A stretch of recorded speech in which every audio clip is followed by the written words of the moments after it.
Well, everybody, this is a lot to unpack. Vince Scull used to talk about how he used to see Sandy Koufax and he knew he might throw a no-hitter. Well, Zach Plesac's on the mound for Cleveland, so, Corbin Burnes might just throw a no-hitter.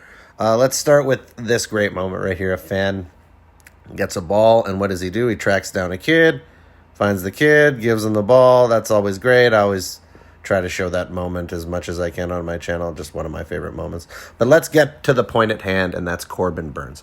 Corbin Burnes was electric. And here's my little contribution to pitching these days, the foreign substance check. So, anytime somebody really dominates out there, they're doing it legitimate. Now, for those of you who've been there from the beginning, you know what kind of a roller coaster this has been for me. You've seen how pitchers have fallen off from not being able to use foreign substance, but Corbin Burnes has one of the best spin rates in all of baseball. He was using it on all of his pitches, and he's been absolutely dominant since foreign substance, which is just an absolutely great sign that dominant pitchers are still dominant, and pitchers who are relying on this stuff to kind of be somebody they weren't have fallen off. And I just love what I'm seeing in baseball. I'm seeing explosive games, but I'm also seeing no-hitters. And that's what Corbin Burnes was getting. He was getting the no-hitter treatment. He wasn't coming out of the game after the seventh inning. He came back out for the eighth. They were leaving him alone in the dugout, right? You were seeing all the telltale signs.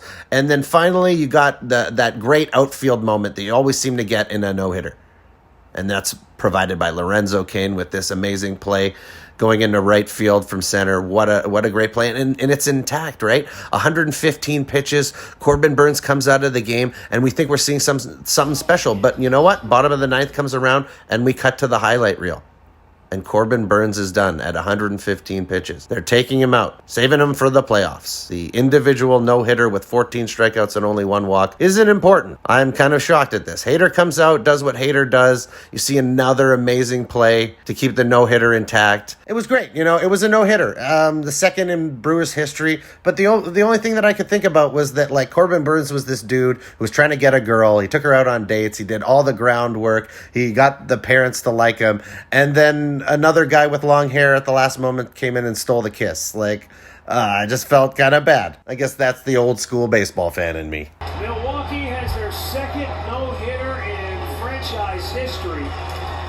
And the Indians are at the other end of history spectrum as they become the first team in baseball history to be no-hit 3 times in the same season. Need I say that in those 3 no-hitters, it was Zach Plesac that started every one of those games. How about that? That's unbelievable.